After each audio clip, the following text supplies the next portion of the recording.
So, I mean, I guess I got to start just like hearing your story because I had no idea what you had gone through, with everything in your life. It just feels like that's where we have to start. I mean, I just want to know, if you could tell me a little bit about that backstory and maybe explain to people who haven't heard it yet, like I didn't. Yeah, no, so it's a journey in my life, and my story, how it even started boxing, is something that I sit back and think, man, how did I get to this point? I remember being a teenager going into high school, and I got picked on by a bully. And the same bully, I stood up for myself, and I found out that once we got suspended and returning back to school or whatnot, I found out that this kid was going down to a local boxing gym. So I took it upon myself to go down and sign up so that we can actually do it the right way, mano y mano, without principals interfering. And little did I know, I would fall in love with the sport of boxing my very first day of going. And so I remember training just a few weeks and boxing the kid and actually doing very well. So good to the point where he actually stopped the very next day and I just continued going. And so, the rest is history. I started to win numerous of amateur tournaments back to back. I became on the national team. I flew international representing USA worldwide.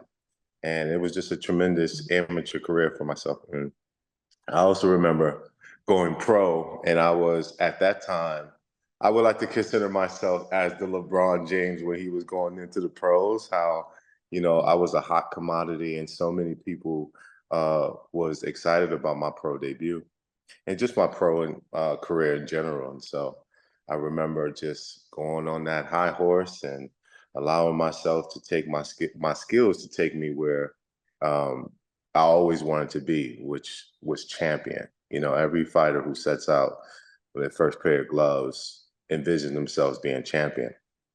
And I was right at the cusp. I was, I believe I was 15, 16 and 0. And I was going for my first world championship. And at that particular point, I fell short. I had a death in the family. My grandma, she passed away. And I mentally wasn't in the right state of mind.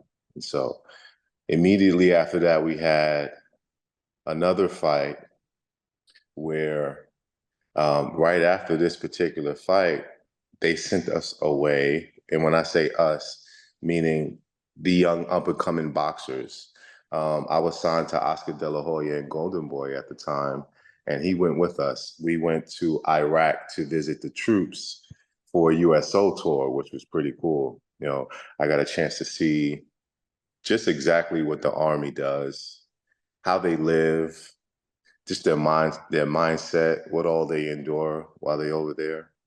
And just to know that I can go over there and be able to give them some form of cheers, some form of love, some form of upliftment was just very special to me. And it was this very night that I was in Iraq. I started to feel numbness in my lower left leg, and I became very sick as well. So sick to the point where they had to cancel the tour towards the ending, and we actually had to return back home off schedule. And so I remember when I got back home, the conditions started to worsen. And I remember going to the hospital and I was telling the doctor, something's not right with my body. I'm not feeling like myself.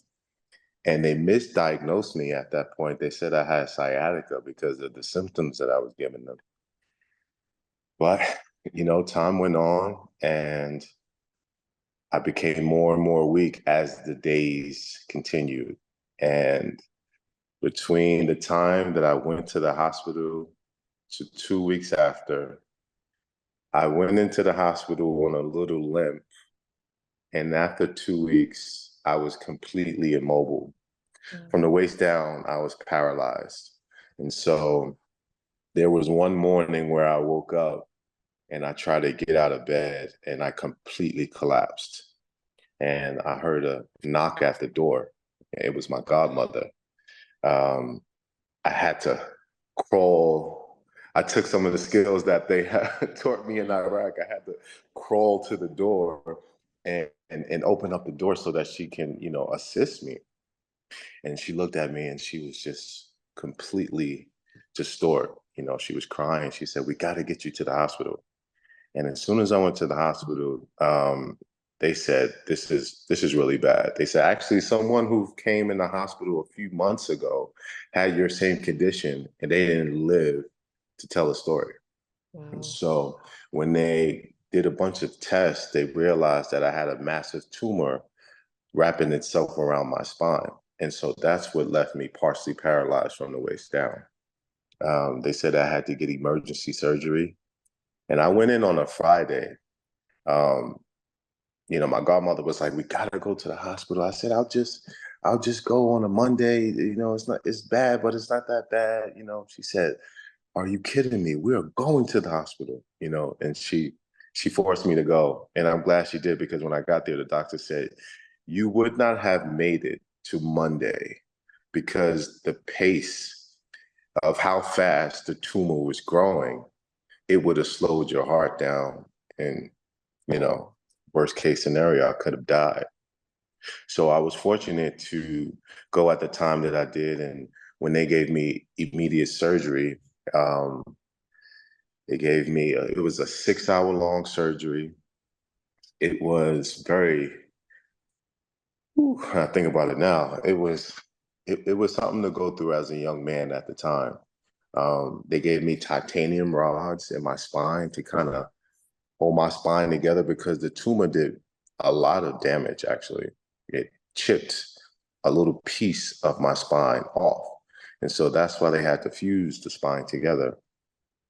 And so after the successful surgery, thank God, I was able to continue the process of rehabilitation and therapy.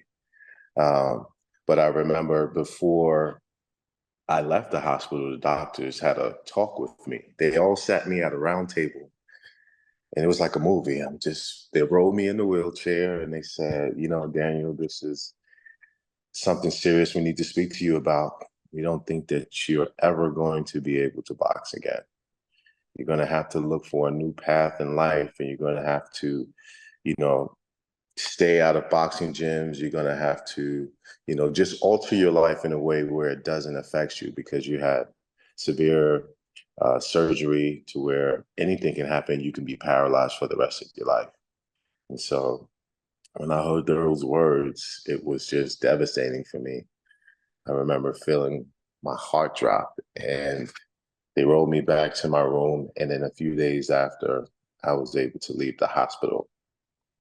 And it was important for me to leave the hospital with a mindset that was one of hope. And the thing that really gave me the most hope was when I came in the hospital in a wheelchair during that 4 week process of being hospitalized. I was able to gain the strength to be able to walk on crutches. And I said, if I come in here in a wheelchair, but I can leave out on crutches, I would have done myself such a big service to be able to give me some form of motivation of hope. And when I went home for the very first day, I just sat there, I cried, I was on an emotional roller coaster, but something struck me. I said, I'm going to be able to box one day. I'm not going to listen to anything that the doctors say. I'm going to go to the boxing gym and I'm going to try to see what all do I have. And so I'm a crazy guy sometimes, but I was crazy enough to go to the boxing gym maybe like a week later. I mean, I'm still in, I'm Holy. still in, yeah, I'm still in crutches. And at the time, I remember my trainer seeing me. Had blown up from, all of the things that they were pumping into my body. So I was maybe about 230 pounds. They couldn't even recognize me when I came to the gym.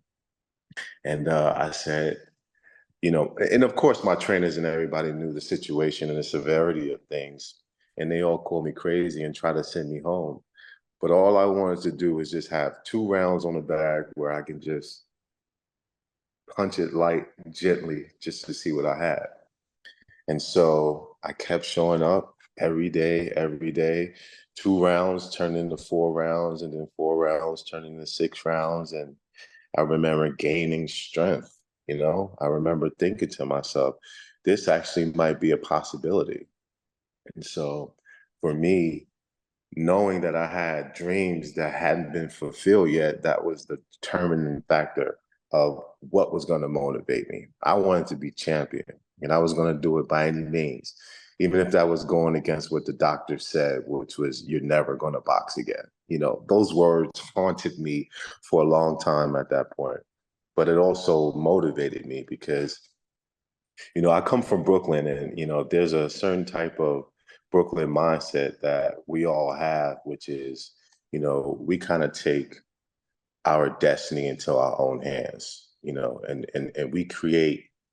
First of all, we're creators. We're genius at what we do, and so I've always wanted to have a story to where I can be like the Muhammad Ali's of the world. I could be like the Joe Frazier's of the world, and the Sonny Listons, and all these guys who represented more things outside the ring than they did inside the ring. And so I started to really see myself as a superhero, at that particular point. And once I started getting more strength, and I finally came to the point where we call it sparring, like when you're in the gym and you're sparring. My very first time sparring, I sparred a lightweight. This guy had to have been no more than 130 pounds, super light guy. And the very first punch he hit me with, it shook my whole body. It completely shook my whole body. And it was surprising to me because, like guys, I can take those punches a mile away and it doesn't phase me.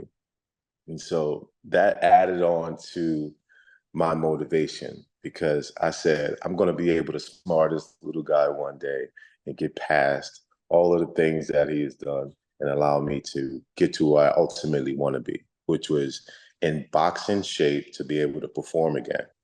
And so luckily for me, maybe about a year later, I got myself to a point where I was in prime condition. And the Barclays Center was just now opening up in Brooklyn, New York for the very first time. And so that also added to helping me look forward to something. And Golden Boy, Oscar De La Hoya, and my promoters, they was able to get me on that card and being the very first professional boxing match at the Barclays Center. We opened up.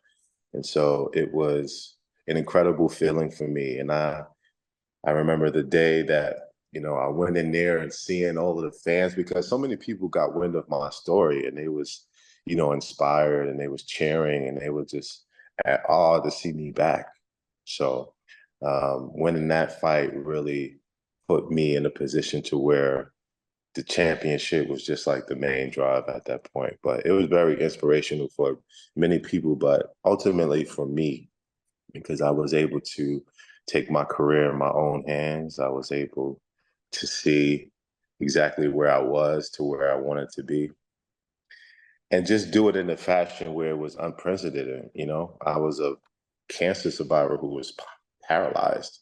I couldn't walk. I've gone through so many trials and errors to be able to get to that point. And so, yeah, I went on to become champion after a few fights after, and not only champion, but I became the very first cancer survivor to be a boxing world champion.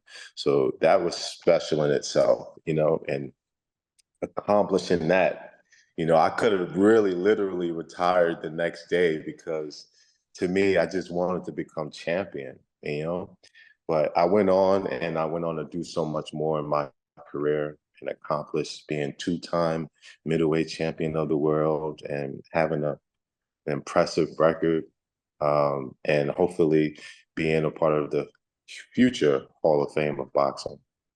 Yeah. What did your doctor say when he found out that you had gone back so fast? Because that was my first question. I was when you were saying you went back, I pictured in a year after the surgery, you went back. You went back a week after. That's crazy. My doctor thought I was absolutely nuts. And him and I, at that point, and even till this day, had a really good relationship. I remember talking to him and letting him know that I was going to be fighting again because, of course, I couldn't tell him that I was training. You know, he would Right. probably try to prevent me. But I remember telling him, "Hey, Doc, I'm finally at a point where I am going to be able to box again." And so he said, "You're crazy. This is impossible, you know?" And so in my eyes, I was really becoming that superhero, just hearing him say, that it wasn't possible until he actually seen it was possible. So that motivated me a lot. And I invited him to my very first fight back. And it was such a big deal for myself, but also for the hospital, New York Presbyterian, because they have so many amazing stories. But this was a story that they couldn't even fathom.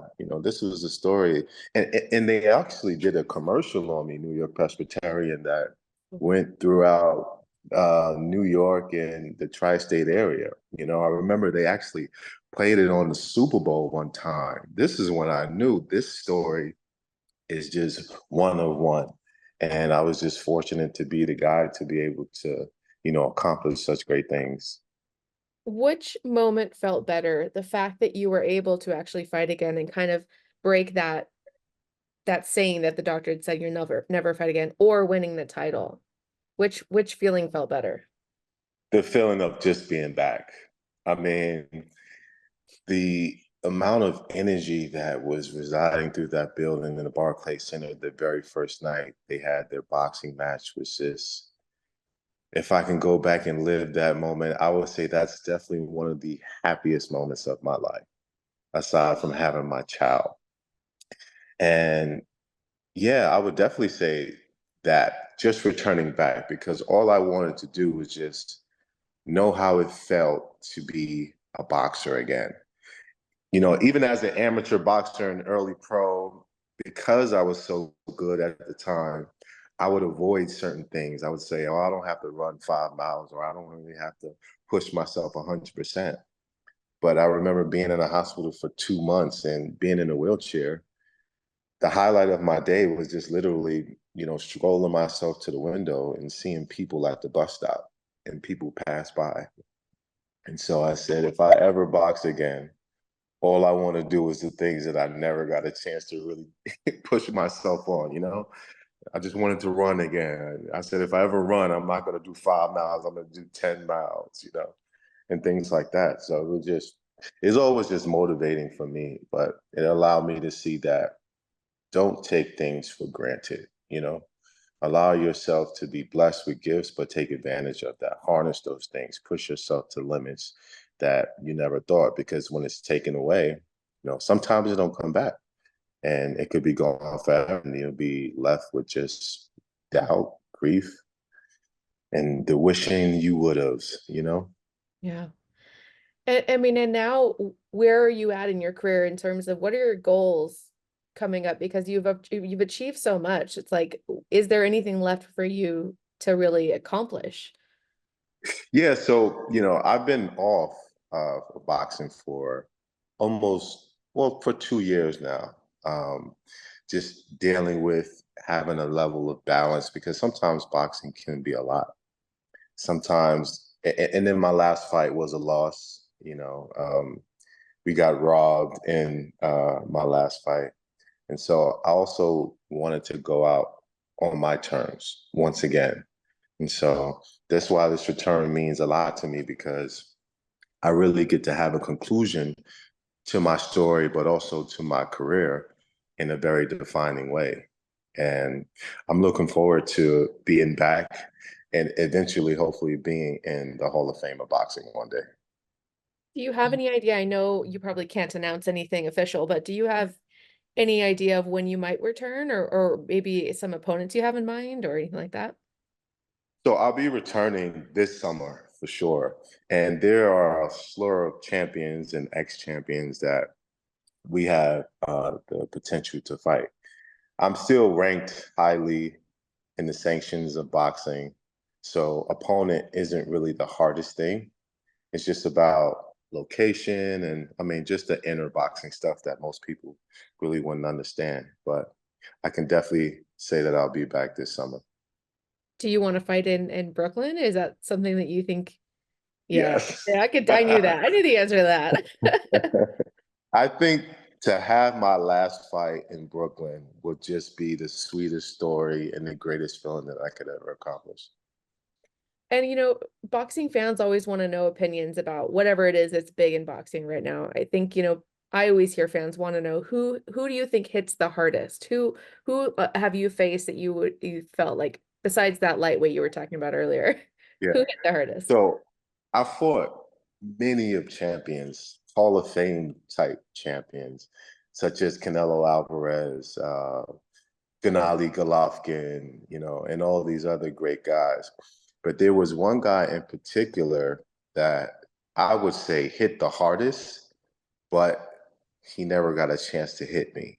Hmm. And his name was Peter Kid Chocolate Quillen. We fought, and this story was one of the coolest stories because he was also from Brooklyn. And I had gained myself back up to a position to be the top guy or the second guy that was in that division at the time. And so it became the Battle of Brooklyn. And I remember, having the promo and just walking around in Brooklyn. The lead up and the build up to the fight was just throughout the entire city. It was a very, very big fight, and especially if you're from Brooklyn, you understand just how important it is for two Brooklyn guys to go off on each other to declare who's the best of Brooklyn. It's a very prideful city. And I remember going in the fight in the very first round. Um, we're jabbing, we're trying to get a feel for each other. And there was one punch that he literally nipped my ear. But the force and the wind behind that punch, and I said to myself, I said, I can't get hit by this guy. This guy hits entirely too hard. I mean, he's knocked out 80% of the fighters that he's fought in the past. And so, fortunate enough for me, I was able to land a big right hand and then barrage him with a bunch of punches after he was hurt. And the fight was stopped in the very first round. And I became not only champion, but I became the Brooklyn's borough champion. And so that was pretty cool as well. That's awesome. That's really cool that you Yeah. could tell how strong he was going to hit just from the force. That's cool. I hadn't thought of that. Yeah. And I'm just curious if I could ask you your opinion on a couple of things that are kind of in the news right now in boxing. Uh, Sure. One would be the rule set for the Mike Tyson Jake Paul fight. I'm wondering what your thoughts are. What were your first initial thoughts when you heard that fight was going to happen, and then when you heard the rules? Because I think a lot of people were shocked and then shocked again. Yeah. So I think for me, because I'm literally the biggest Mike Tyson fan, I'm just happy to really see him back inside the ring and get a nostalgic feel of when he was in his prime. Even though he's a older man now, he's still a very dangerous man. And when I heard the rules, I was kind of 50-50 because it's like, from a boxer standpoint, he's representing us. And there's a new wave of YouTubers and, social media influencers that have been able to get in for boxing for the sake of fun, I would say. And so there is this notion going around in the boxing world that, we need to do something about this because we're not getting our just due. And so Mike is the perfect guy to be able to fight the biggest influencers of all the influencers, which is Jake Paul, to now see the battle and square off, in a way where whoever wins, we win or they win. And so hearing the rules, I just think that it protects, you know, Jake Paul in a way where he can't really truly feel what it's like to actually be in the ring with the real deal.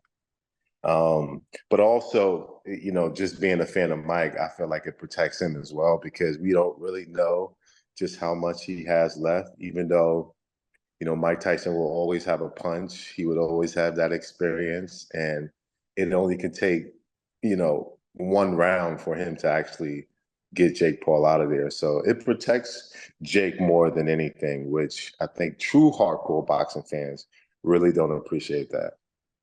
What about what's going on with Ryan Garcia? I know that, there's some talk before the fight and then, what happened in the fight and now the drug test and all this stuff. It's kind of madness going around Ryan Garcia. What do you think of the whole madness that's surrounding him? Do you think it was all fake in the beginning to kind of get his opponent kind of not to think about him in a serious way? What were your thoughts?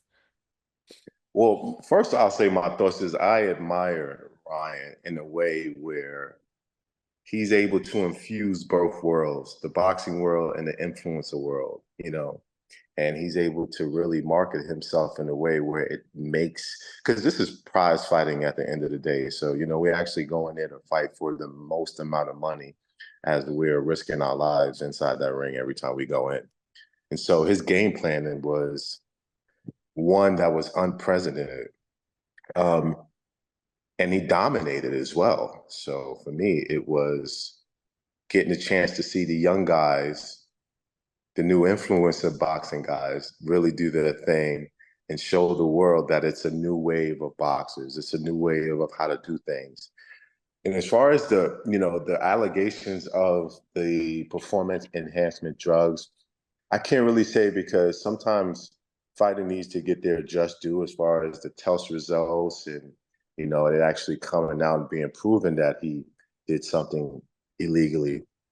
I can't really say.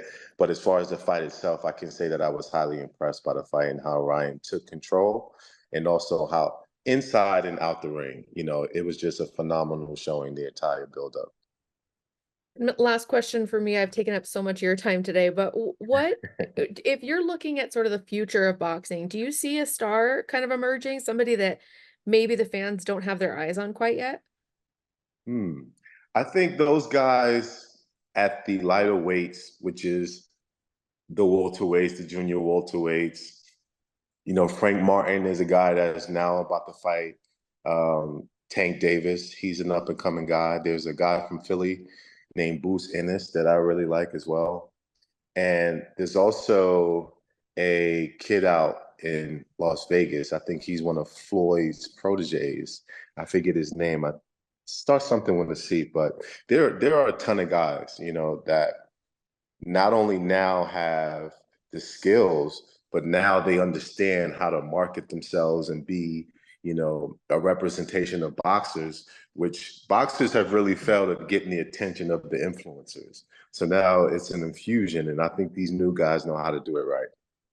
Awesome. Well, thank you so much for your time. I really appreciate it. I can't wait to watch your comeback. Thank you so much. I appreciate your time as well. Have a great day.